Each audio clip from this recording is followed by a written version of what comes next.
ब्रेकनंतर तुमचं पुन्हा एकदा स्वागत। आपण पाहतोय दिल्लीमध्ये एक अत्यंत मोठी बैठक दोन दिग्गज नेत्यांमध्ये झाली।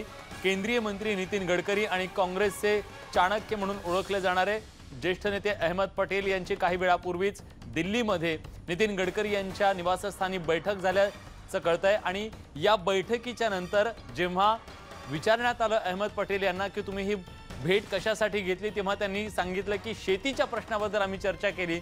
प्रश्न हा आहे की नितीन गडकरी हे देशाचे परिवहन मंत्री आहेत आणि परिवहन मंत्र्यांच्या सोबत जाऊन त्यांनी शेतीच्या प्रश्नाबद्दल चर्चा नेमकी काय केली। विजय वडेट्टीवार काँग्रेसचे नेते आता आपल्या सोबत आहेत। विजय वडेट्टीवार जी, का ही भेट झाली आहे, तुमच्यापर्यंत काय माहिती पोहोचू शकली आहे का? नाही, आमच्यापर्यंत माहिती पोहोचण्याचा प्रश्न नाही किंवा माहिती पोहोचली नाही।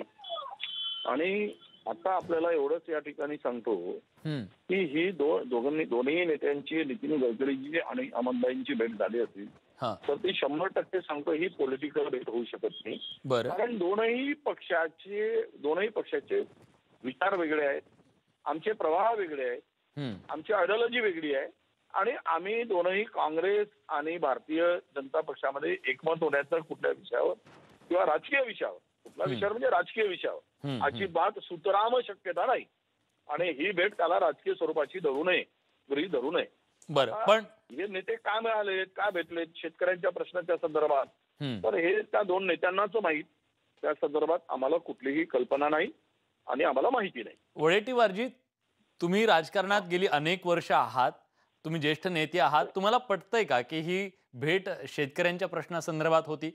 परिवहन मंत्री आहेत नितीन गडकरीजी आणि त्यांच्यासोबत शेतीच्या प्रश्नाबद्दल मी जाऊन चर्चा केली, जेव्हा की महाराष्ट्रात हे सगळं सत्तानाट्य सुरू आहे।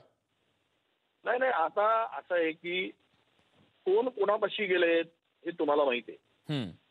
म्हणजे काँग्रेस भारतीय जनता पक्षाच्या नेत्याकडे गेली का?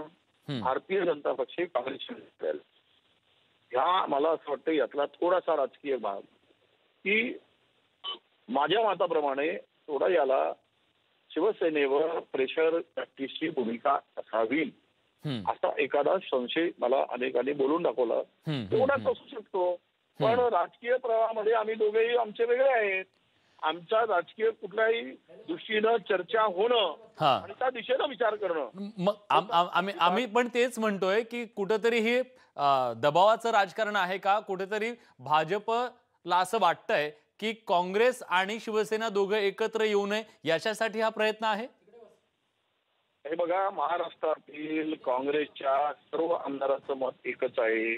आम्ही ज्या लोकांशी म्हणजे जवळपास 70-80% काँग्रेस पक्षाच्या आमदारांची भूमिका आहे की भारतीय जनता पक्षाची सत्ता नको। 5 वर्ष वाटोळं केलं या राज्यात, त्यामुळे यांची सत्ता नको। शिवसेना चालेल, कुठला काय असेल तो हायकमांड ठरवतील। हायकमांडनी त्या संदर्भात निर्णय घेतील। हायकमांड जो निर्णय घेईल तो निर्णय आम्हा सगळ्यांना मान्य राहील। पण मग 60 ते 70%, 80% पर्यंत आमदारांचं म्हणणं आहे का की आपण शिवसेनेसोबत जायला काही हरकत नाही? नाही, भारतीय जनता पक्षाची सत्ता नको, भारतीय जनता पक्ष सत्तेत नको एवढी त्यांची भूमिका आहे। तो ऑल्टरनेट काय असावा तो विषय हायकमांडनी घ्यायचा। बरं, पण हायकमांडनी घ्यायचा। आता तुमच्या आमदारांचं मत जाणून घेण्यासाठी म्हणून मल्लिकार्जुन खरगे महाराष्ट्रात आल्याचं कळतंय। आमदारांची काय भूमिका आहे नेमकी आता? शिवसेना, राष्ट्रवादी काँग्रेस आणि काँग्रेस आमदारांची भूमिका स्पष्ट आहे। मी सांगितलं 99% आमदारांची भूमिका ही आहे की या राज्यामध्ये भारतीय जनता पक्षाची सरकार नको, त्यांना सत्तेत येऊ देऊ नका। हीच भूमिका सर्व आमदारांची, सर्व समाजातील घटकांची। मी आपल्याला हेही सांगतो की अनेक आमच्या बरोबर असलेल्या मुस्लिम नेत्यांची, दलित नेत्यांची, काँग्रेसमध्ये निवडून आलेल्या आमदारांची, नेत्यांची व महाराष्ट्रातील सर्व प्रमुख मोठ्या नेत्यांची हीच भूमिका आता स्पष्ट आहे की भारतीय जनता पक्षाने 5 वर्षात राज्याची राज्याला अधोगतीकडे नेण्याचं काम केलेलं आहे। प्रचंड कर्ज करून ठेवलेलं आहे, कुठल्याही क्षेत्रात विकास नाही, बेरोजगारी वाढली, शेतकरी परेशान झाला आहे, आता त्याला कर्जमाफी झाली नाही। या सगळ्या गोष्टी आणि सगळं घटक आता राष्ट्रामध्ये आहे। त्यामुळे एकच भूमिका स्पष्ट ठरवली आहे की भारतीय जनता पक्षाचं सरकार या राज्यात येता कामा नये, ही भूमिका आता त्यांनी बोलून दाखवली आहे। सगळ्या विरोधकांची एकजूट एका बाजूला झालेली असताना जर नितीन गडकरी यांचं नाव आलं तर विरोधकांचा हा विरोध कमी होईल अशी एक शक्यता वर्तवली जाते, अशी एक चर्चा आहे. बघा, आता तो भारतीय जनता पक्षाचा अंतर्गत विषय आहे. हम्म. त्यांनी कोणाला आणावं, कोणाला नाही आणावं आणि त्याला सपोर्ट करणाऱ्या घटक आणि मित्र पक्षाचा विषय आहे. हम्म. की शिवसेनेला फडणवीस चालत नाहीत, गडकरी चालतात का, हा त्यांचा विषय आहे. त्यांना विचारलं पाहिजे हम्म. की तुम्हाला कोण यातून काय, त्यांची भूमिका आहे, त्यांची चॉईस काय हा. आणि ती चॉईस भाजपाला पटते काय. आमच्या चॉईसचा, आमच्या पटण्याचा आम्हाला काही संबंध नाही. भारतीय जनता पक्षाशी काँग्रेसचा दुरान्वयी संबंध नाही आणि त्यावर चर्चा सुद्धा होण्याची शक्यता सुद्धा नाही. बरं, पण तुमची आणि शिवसेनेची आणि राष्ट्रवादीचं हे जे समीकरण उदयाला येऊ पाहत आहे, अशी चर्चा जोरदार आहे, ते समीकरण तरी आता पुढे जाते का? कारण काही वेळातच आता शरद पवार पत्रकार परिषद घेणार आहेत. नाही, आता पवार साहेब राष्ट्रीय नेते आहेत. त्यांचे डायरेक्ट हायकमांडशी ते डायरेक्ट बोलतात, भेटतात आणि त्यांना जे वाटतं की राज्याच्या हिताच्या दृष्टीनं काय केलं पाहिजे. कारण राज्यासाठी आत्ताच्या स्थितीमध्ये शरद पवार साहेबांनी अपार कष्ट भोगलेत, कष्ट केलेत आणि या पद्धतीनं राज्यामध्ये सत्ता परिवर्तनासाठी जीवाचं रान केलंय.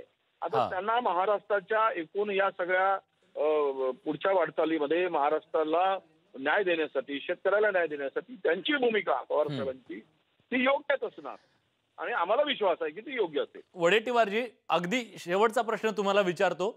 शिवसेनेला वाटतंय हीच ती वेळ, राष्ट्रवादी काँग्रेसलाही वाटतंय हीच ती वेळ, आता तुम्हालाही वाटतंय का हीच ती वेळ?